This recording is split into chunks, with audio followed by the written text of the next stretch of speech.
Hello, and welcome to the Daily Bolt with Dr. Jeff Tilley, your host. We are back for episode 150, the long-awaited episode 150.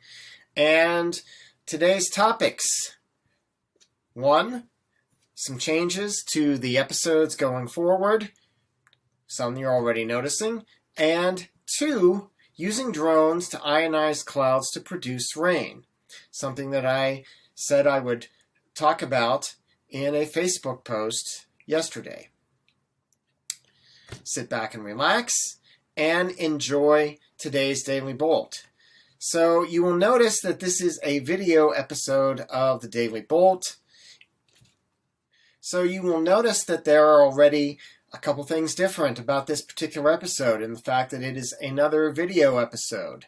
This is going to be something that's more of a trend. Not every episode will be a video episode, but some of them will, and probably more than was the case in the past. And we'll be doing some different things with the video as we go along. Some of the technology that I was using before for video has actually changed, so I'll be learning a little bit as we go along. However, if you prefer to just do audio for the podcasts, then we will be putting that all together and getting that up to the Podbean site as well. So even if it's a video episode, you don't want to watch the video, you just want to listen, you'll be able to from the Podbean site. For video episodes, if you really want to watch the video, those will be available only on Facebook and YouTube. And I will keep them on the Facebook page. I will give you a link to my YouTube page eventually. Maybe not this evening, but probably by tomorrow. I will put that in the Tilley Weather Associates Daily Bolt group pages that we have, so that you'll be able to access them on YouTube as well. So, one other change that I'm going to be making is that the topics will not always be strictly focused on science of the day, though that will still be probably the bulk of the episodes for the Daily Bolt. However, there's not always interesting science that I can get access to and find every day. Sometimes there is, sometimes there isn't. Sometimes the science is kind of boring, and I notice that the viewership and the listenership goes down if it's a topic that a lot of people think might be a snooze fest. So we're going to do some other topics as well. We will do probably a little bit more discussion of what's going on in education. That's a very hot topic right now, and you may or may not agree with what I have to say on it, but I am in education, so I do know something about what's going on with that. Also, there will be perhaps a few occasional ventures into current events and some commentary that way. And that's something that I think as I have gotten older and hopefully wiser, I have a viewpoint and some things to share that are worth listening to. Whether you necessarily agree with all of them or not, nonetheless, it is still another perspective. And sometimes getting a lot of different perspectives can sometimes be helpful. But without any further ado, so that this doesn't become a 20-minute long episode, we're going to go ahead and we're going to shift back to the real science topic of the day, which is using drones to help enhance rainfall, particularly in desert areas, through some technologies that are surprisingly commonplace. And so we'll switch on to that. Okay, and move forward. So, the basic principle that this technology, which has been developed by researchers at the University of Reading and has been recently tested in the United Arab Emirates, specifically over Dubai, what this technology involves is the use of electrostatic charging of cloud droplets to be able to enhance rainfall. Now, how do you do this? The main principle that you're trying to get at is the fact that if you can electrostatically charge some droplets with a positive charge and a negative charge, you have droplets with opposite charges, and just like other areas of electromagnetism, the droplets will tend to attract to each other, they will get larger, they will continue to collide with other droplets of reverse charges, and these larger droplets will be able to be large enough to fall through the cloud, not be suspended up by an updraft, and be large enough so that they not only fall out of the cloud, but they go through the air that's underneath between the ground and the Earth's surface and not evaporate on the way down.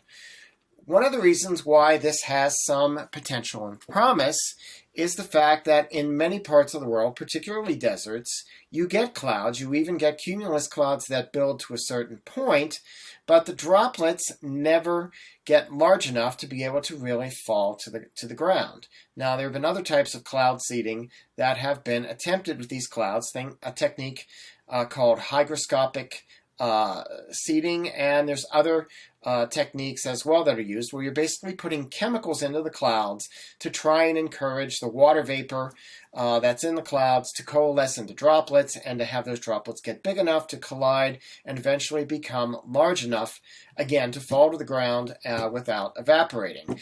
And in many cases, there have been attempts to seed clouds, especially in desert regions, where it doesn't quite work very well.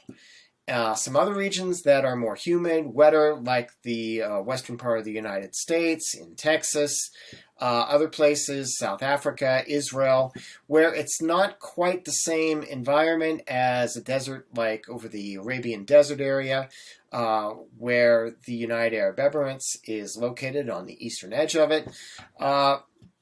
With more humid areas and you get more droplets, and you might have the ability to have more droplets activated by the chemical-based cloud seeding processes, you might not need this technique. But in a severe desert region, like the Sahara or the Arabian deserts, or maybe the Namib Desert, in the southern part of Africa, the Atacama Desert in Chile, this technique might have some promise if it can coax these small droplets that are otherwise too small to even fall out of the cloud, let alone survive the trip down to the surface, to combine in sufficient numbers to make large droplets that can fall as rain. So that's the basic idea that is behind this principle. Now you have to have a delivery system, excuse me, to make this work. This is where the drones come in. The picture that you're seeing on the screen right now of a drone is a very common drone. It's often used for photographing various types of events. It's relatively inexpensive, but it's relatively sturdy and robust, and is believed that it will be able to be used repeatedly going into clouds that aren't necessarily developed into full-blown thunderstorms where you have to worry about the drone getting struck by lightning, but nonetheless have a significant amount of water vapor and liquid water in tiny droplets that might be able to be coaxed into forming larger droplets. And what you have is a system to create ions that attach themselves to the droplets and then charge the droplets by what are called corona ionizers. And the location of these, this is actually a generic drone of this quad drone type, these quad propeller type drones that can go up for limited distances and limited airspaces. But you have these two corona ionizers roughly in the locations that the arrows are pointing to and that I'm indicating with my mouse on the screen. Hopefully the video is picking that up. I apologize for my coughing there. Right now where I'm living, we're dealing with our own issues with wildfires that might have been helped by having more rain this summer. So that's one reason I'm very interested in this particular topic. But the idea is to have the drone be the delivery system in the clouds. These ionizers basically function the same way that an air purifying ionizing unit, something you can buy at a department store, Brookstone, Amazon, other places online, that produce ionized particles that help to attach to pollutants, whether it's smoke, whether it's some other type of pollutant, too much dust, for example, and then those get collected on a collecting filter and they don't continue to circulate in the air. In this case, there's no filters involved, but what you have are charges. One of the ionizers is producing positive charges, the other is producing negative charges. Those attach to the little water droplets, and the droplets would then attract each other and combine to make the bigger droplets, as I have already mentioned, as far as that goes. So the basic idea is that you have these drones flying around in the clouds, producing the ions through the corona ionizing units. Again, very, very similar in principle and overall design to what's in a common room air purifier.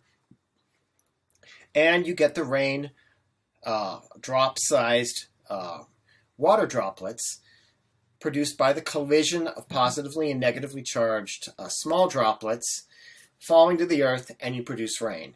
Now, this particular system has been tested a couple of times in Dubai. The results are kind of circumstantial so far because you can't really produce an identical cloud to the one that you're testing, because all clouds are going to be inherently slightly different and have different things going on inside of them. That is one of the beauties of the complexity of nature, but it also makes doing experiments like this very difficult to get reproducible results exactly, because you can't really have a control cloud and a test cloud be exactly identical, which is what you would need.